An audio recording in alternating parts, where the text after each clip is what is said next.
Hey everybody, Carl here. So obviously I love Stearman, and I wanted to take a moment to let everybody know that the plans for Ben Harber's Dollar Tree foam board PT17 Stearman have been released.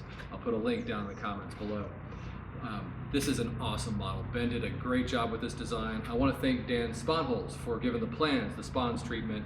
If you've ever built any flight test plane, you'll have no problem building one of these. And trust me, you're going to want to build one. I got the plans from Ben several years ago, built a big version of this model, and it's been my absolute favorite plane ever. It just does everything. I've got a 200% version of this plane on the bench right now that I'll be converting into a Lucille, so keep an eye out for that. That's going to be fun. I am going to release some 3D printable parts to help with the conversion too.